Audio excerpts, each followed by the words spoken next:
Hello साथीहरु, आजको यस भिडियोमा चाहिँ हामी शेयर बजारको बारेमा कुरा गर्छौं। तपाईहरुले पनि आईपीओ त भर्नु नै हुन्छ होला र तपाईहरुलाई पनि आईपीओ परेको पनि होला। तपाईहरुलाई परेको आईपीओ शेयरहरु बेच्नु पर्यो भने तपाईले सेकेन्डरी मार्केटमा गएर मात्र बेच्नु पर्ने हुन्छ। प्राइमरी मार्केटमा तपाईले बेच्न सक्नुहुन्न। अब सेकेन्डरी मार्केटमा तपाईले किनबेच गर्नको लागि त्यसको लागि तपाईले एकाउन्ट खोल्नु पर्ने हुन्छ। एकाउन्ट खोलिसकेपछि तपाईले सजिलैसँग शेयरहरु किन्ने र बेच्ने गर्न सक्नुहुन्छ। आजको यस भिडियोमा हामी चाहिँ सेकेन्डरी मार्केटबाट शेयर कसरी सेल गर्ने त्यसको बारेमा चाहिँ भिडियो बनाएका छौं। आउनुस् अब भिडियोतर्फ लागौं। तपाईले आफ्नो डेस्कटप या ल्यापटपको क्रोम ब्राउजरमा क्लिक गर्नु होला। त्यसपछि तपाईले आफ्नो ब्रोकर एकाउन्ट नम्बर लेख्नु होला। जस्तो मेरो ब्रोकर एकाउन्ट नम्बर 58 हो। मैले TMS 58 भनेर लेखे। अब लगइन गरिसकेपछि तपाईले यहाँ फर्स्टमा देखाएको नेप्से अनलाइन ट्रेडिङमा क्लिक गर्नु होला। तपाईले आईडी र पासवर्ड राखेर लगइन गरिसकेपछि यस्तो इन्टरफेस खोलिन्छ। यो चाहिँ मेरो दुईटा कम्पनीको म्युचुअल फन्ड हो र आज लसमा गइरहेछ त्यो। अब अलि तल स्क्रोल गरिसकेपछि यहाँ हेर्नु होला फन्ड समरी भनेर लेखेको छ। यहाँ मैले कोल्याटरल कति युज गरे अनि पेएबल अमाउन्टहरु के हो सबै यहाँ दिएको छ।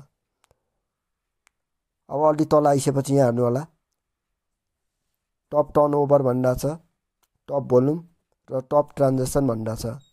यहाँ चाहिँ कम्पनीहरुको सिम्बल दिएको छ। त्यसैगरी यिनीहरुको भोल्युमहरु पनि दिएको छ र यसको भ्यालु कति छ अहिले मार्केटमा यसको प्राइस कति छ त्यो भयो। त्यसपछि टप ट्रान्ज्याक्सनमा हेर्नु होला यसले कतिको कारोबार गरेको छ र कति पर्सेन्ट चेन्ज भएको छ त्यो सबै डिटेल दिएको छ। त्यसैगरी अब टप गेनरहरु आज कसले कति कमायो त्यसको बारेमा दिएको छ।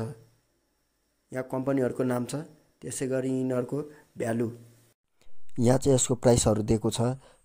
कति पोइन्ट चेन्ज भयो र कति पर्सेन्ट चेन्ज भयो यो सबै दिएको छ। त्यसैगरी यहाँ अब टप लुजर्सहरुमा हेर्नु होला। यो चाहिँ यता साइडमा चाहिँ कम्पनीहरुको नाम दिएको छ। त्यसैगरी अहिले त्यसको रेट कति झरेको हो र कति पर्सेन्टले चेन्ज भयो यो सबै विवरणहरु तपाईले यही देख्न सक्नुहुनेछ।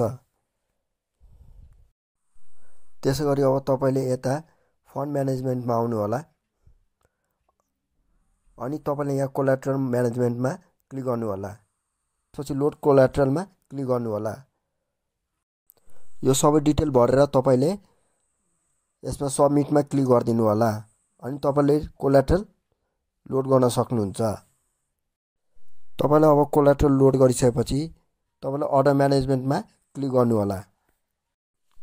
त्यसपछि तपाईले बाइ एन्ड सेलमा क्लिक गर्नुहोस्।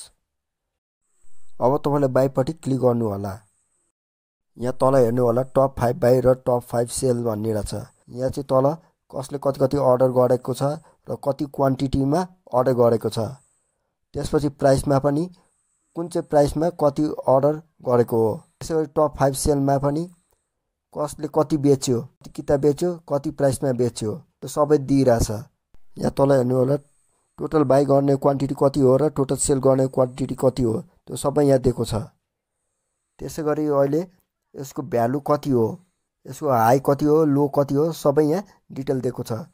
अब तपाईले यहाँ हेर्नु होला सिम्बल लेख्नु होला कुन चाहिँ कम्पनीको किन्ने हो। जस्तो अहिले मैले GMLI को किने अनि त्यसको क्वान्टिटीमा 10 किताब भनेर लेखे। प्राइसमा अहिले यसको चलिरहेको रेट कति हो त्यो चाहिँ लेख्नु पर्ने हुन्छ। त्यति गरिसकेपछि तपाईले बाइमा क्लिक गर्नु होला। तपाईले अब बाइ गरेको केही बेर पछि यहाँ हेर्नु होला यहाँ डेली अर्डर बुकमा क्लिक गर्नु होला। त्यसपछि तपाईले यहाँ देख्न सक्नुहुनेछ कम्प्लिटेडमा क्लिक गर्नुहोस्। जस्तै हेर्नु होला माथिको मैले अहिले 10 किताब किनेको हो त्यो चाहिँ कम्प्लिट भइसक्यो। त्यो मेरो खातामा अब आइसक्यो। मैले अघि पनि 10 किताब किनेको थिएँ र अहिले पनि भर्खरै 10 किताब किने, टोटल 20 किताब किने। यो चाहिँ मेरो ट्रान्ज्याक्सन कम्प्लिट भयो। अब तपाईको ट्रेडिङ टाइम सकिसकेपछि 3 बजे पछाडी तपाईको मोबाइलमा एउटा मेसेज आउँछ। जस्तो अहिले स्क्रिनमा देखा जस्तै एउटा मेसेज आउँछ। तपाईले कति किताब कति रुपैयाँमा किन्नु भएको हो तपाईको ब्रोकरले मेसेज पठाउँछ। यो सँगसँगै तपाईको जीमेलमा पनि एउटा मेसेज आउँछ। तपाईले सेयर किन्नु भएको मेसेज चाहिँ जीमेलमा पनि आउँछ। तपाईले किन्नु भएको सेयर तपाईको मेरो सेयरमा चाहिँ 3 दिन पछाडि मात्रै आउने हुन्छ। यसरी तपाईले सेकेन्डरी मार्केटबाट सजिलैसँग सेयर किन्न सक्नुहुन्छ।